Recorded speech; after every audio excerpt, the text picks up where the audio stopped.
How to duplicate a page in WordPress. Hey everyone, welcome back to my YouTube channel. In this video, I'll show you exactly how it's done. Very easy, very simple, and it's completely for free. So it's not really built in with WordPress, so you can just go to pages, all pages, and duplicate a page from there. So we simply just want to install a plugin. So just go to the plugins section and click on add plugin. And then you just want to search for Yoast duplicate post. So you should be able to find it right over here, and you just want to click on install now. Obviously you can see that it's going to allow you to clone or duplicate posts and pages and so on. So you can just click on install now to begin our process. Next, you just want to click on activate, and that's all we need to do. So now we can just go to the pages section, all pages.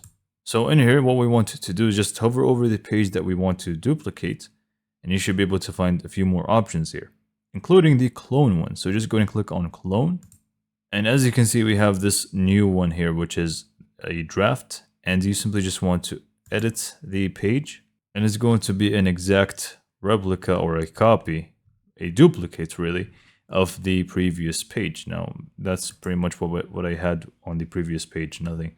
But you can feel free to just add your adjustments, change the title of the page and everything. And you basically just have a duplicate that you can just do whatever you want with it.